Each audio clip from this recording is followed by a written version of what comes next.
The 2017 National League is complete. We have a champion. It's a name you know. The big splash goes down in women's college water polo, and high school playoffs are underway in Florida. It's all next on The Counterattack.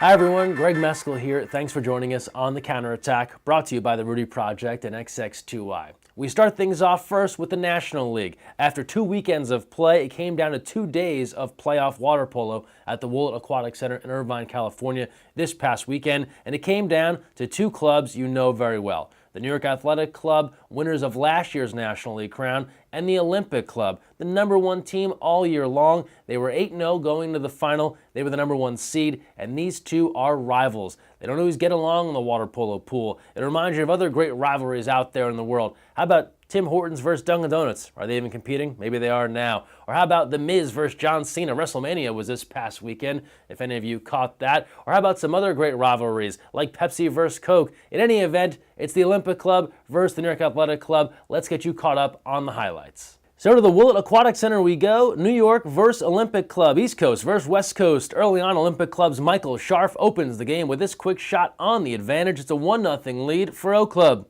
Not long after, Chancellor Ramirez, he'd have himself a day. Scores the first of 4 goals to tie things here at 1-1. More Chancellor Ramirez for New York. This time takes the dish and buries it.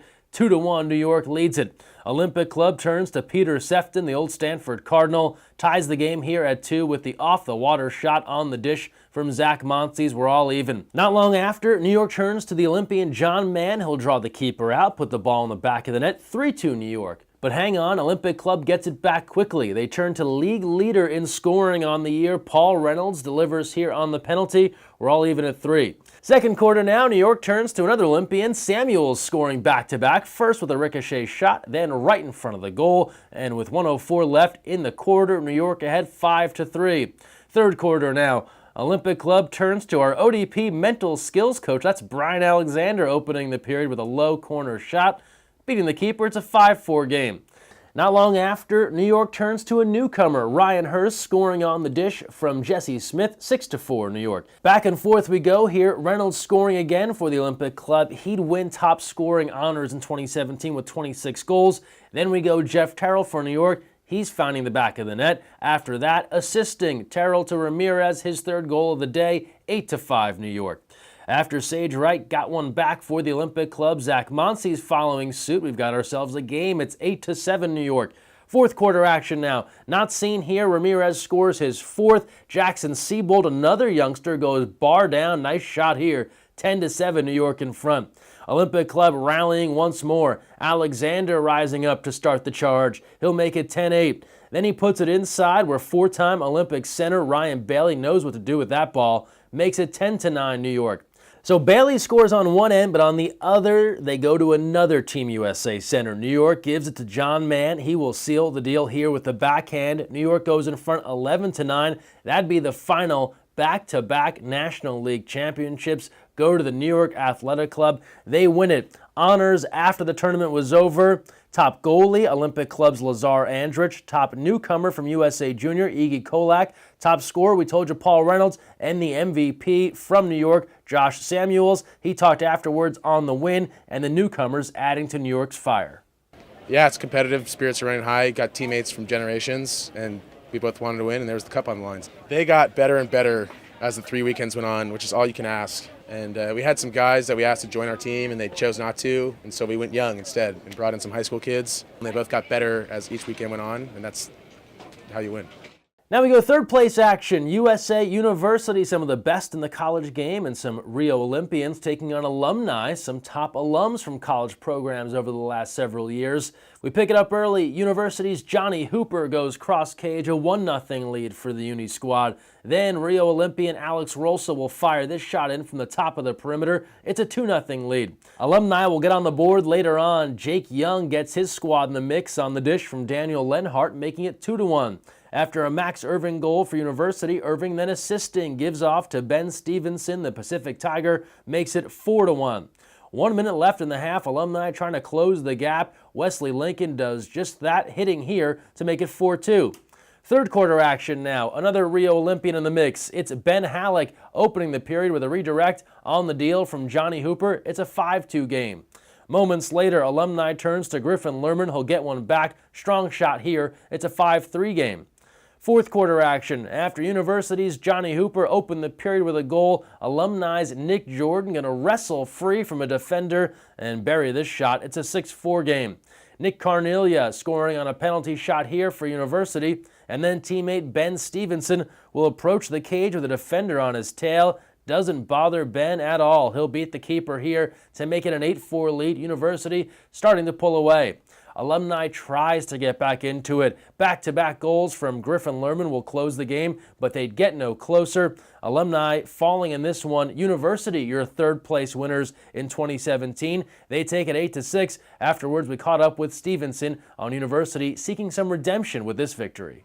This last game, we were trying to redeem ourselves because last time we lost to Alumni, and we want to just end this tournament on a win. Just a great group of guys. Good to come out and have a good time. It was a good result for us.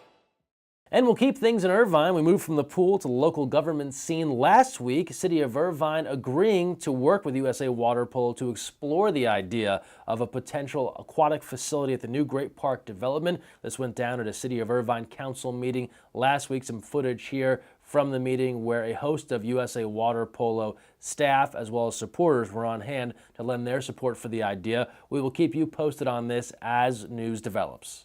Our dream is to create a platform that inspires the next generation, not only of elite athletes, but of leaders. Together, I am hopeful that we can find common ground to locate and build that new platform in Irvine.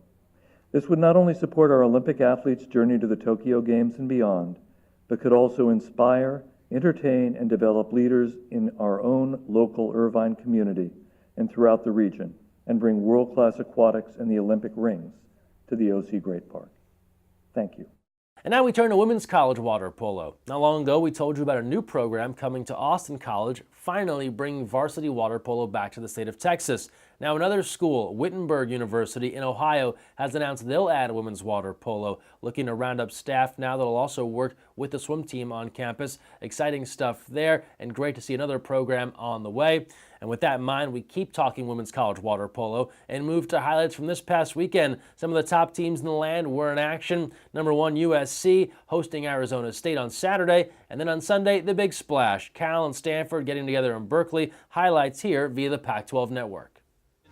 USC number 1 in the country, 51 straight wins coming in. Took a while to get the offense rolling, and then it got smoking hot. Yeah, it's tough to stop him for a whole game. There, Megan scored a couple goals, and McKelvey, some unusual scores today with McKelvey and Ioana Haralabides showing what they can do from the outside. There's McKelvey, a Canadian national team player, and beautiful pass by Megan's and a beautiful finish. And, you know, ultimately, this team has got too many weapons. They're too deep, they're too fast to shut them down for 4 quarters. And we saw that explosive type offense that has led to 16 goals per game average right there in the second half. An excellent win for USC. I think it was just a little bit of everything. I think that we started off maybe a little slow, a little not on the same page. And I mean, I think that just comes with the lot of training we've been doing this week. Training hard, trying to prepare for the weeks to come. I think it was just that. We weren't on the same page. I think, obviously, after the second quarter, we really came together and decided that we need to change this, and it just clicked from then on. Dora, the Olympian, knows what to do with the ball. She had an off shooting day, but the time she put the ball in the cage, those were things where if you're going to put a video together on offensive efficiency, watch her shot, because it's just such a rocket coming off her hands. But again, it was all Stanford today. Yeah, and they were buoyed offensively by their 2 Olympians, Maggie Steffens and Mackenzie Fisher, each with a hat trick. But again, Stanford, methodical, efficient. They controlled the tempo of this game, and they controlled the ball, which sort of put Cal back on their heels. And when Cal made a mistake, they pounced, they took advantage of it, they'd score the ball, and just little by little, they increased the lead. Defensively, they shut pretty much everyone down, including Antal, because she had a bad shooting day. And that was the story of it. That's how great teams move on to the next level. They didn't have a phenomenal game, but they didn't need to have a phenomenal game. They just put together an efficient beatdown of a very, very good Cal water polo team. I think we've been really focusing on defense as our priority, and if we play good defense, then it'll lead to good offense. And I also think our goalie, Gabby Stone, just had a killer game. We're seeing your highlights on the screen right now. 3 goals for you. What worked for you offensively today? I'm not really sure. I kind of just picked it up and shot, and it happened to go in. I don't think it was anything special. More water polo on TV this weekend. It's going to be a good one. Perhaps the best matchup of the year thus far. Number 2 Stanford takes on number 1 USC. Saturday in LA, 8 p.m. Eastern, 5 p.m. Pacific, live on the Pac-12 Network. Make sure you check that one out. And then we go to our college scoreboard, brought to you by Cap 7. Michigan taking it to Princeton. 2 of the teams that are vying for the bid out of the CWPA, all Wolverines, and this one 14-6. Michigan takes it. We go back out west. Whittier, a close one over Cal Lutheran, 6-5 in overtime. Off to Hawaii, where UC Santa Barbara edged San Diego State 11-9 in extra time. And then back east, 2 of the top teams vying for the MAC title as we work towards the postseason. Wagner 1 goal better than Iona, 9-8.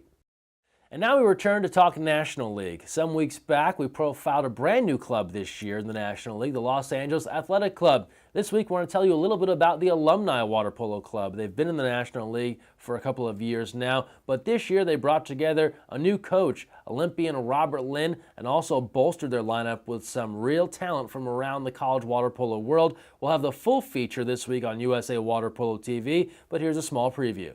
I guess the main thing is that there are a lot of different clubs, like there's us, LA Athletic Club, Nyack, O Club, and there's clubs that aren't necessarily affiliated with National League, but I feel like everybody wants to do the same thing, and it's a sense of community that everybody's looking for to better the sport, to give players opportunities to play, and it's more of everybody should be working together, because in the end we're all here for the states and we're all here for the sports, either for ourselves or for the next generation or the past generation, and just remember that that's what everybody's here for, is to make a better league, and I'm so happy with what we've had so far.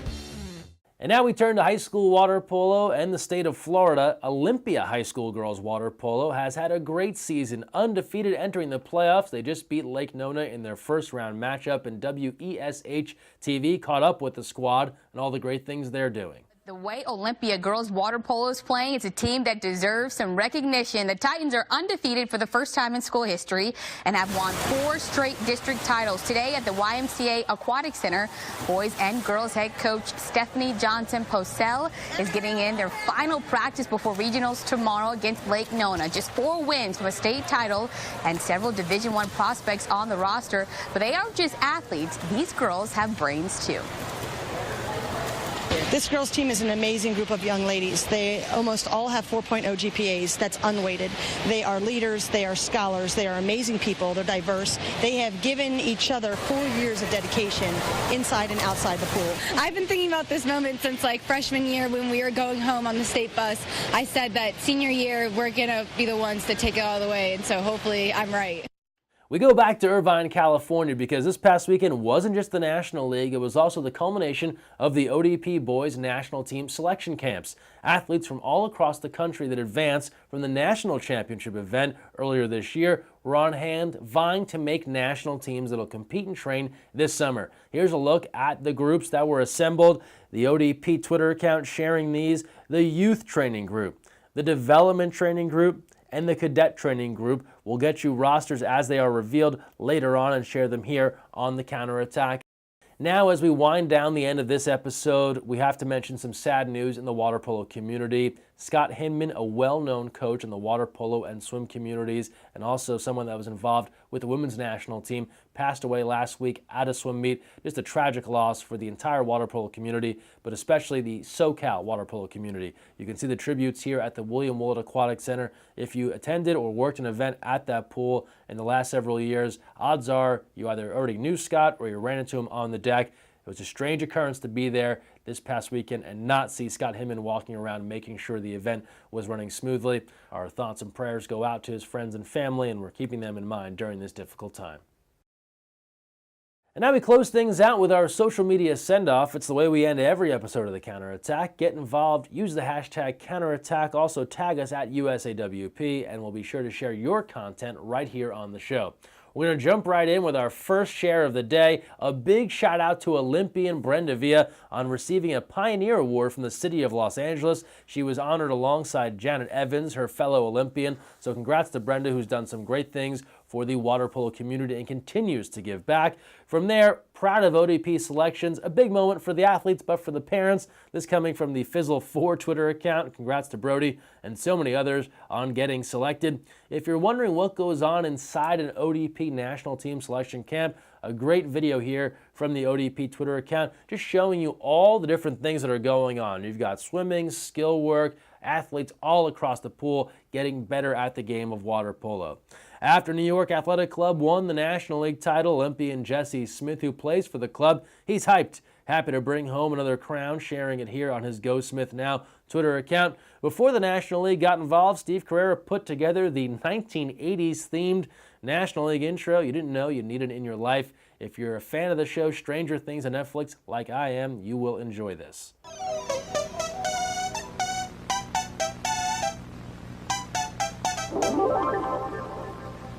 We can only hope that Stranger Things gets water polo involved soon. It was involved in the 80s. It can be in the show. Season 2 is coming up.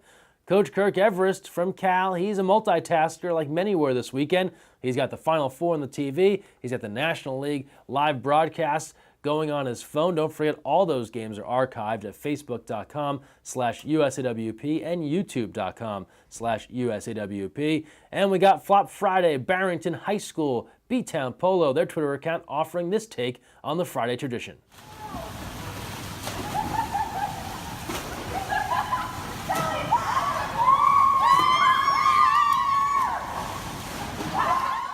And last but not least, Olympians Maggie Steffens and Mackenzie Fisher hanging out with someone who might be a future Olympian. Emma at the Kaiser Permanente Hospital in Oakland. She was hyped to meet those two, and great to see that shared via the KP East Bay Area Twitter account. And that's the best of what we saw this week online in our social media send-off. Don't forget, you play a big role. Use the hashtag Counterattack. If you're flopping, use hashtag Flop Friday and tag us at USAWP. We'll share it right here on the show. That's going to do it for this week's episode. Thanks so much for watching, and don't forget, when you're on the counterattack, somebody's open. Look weak side.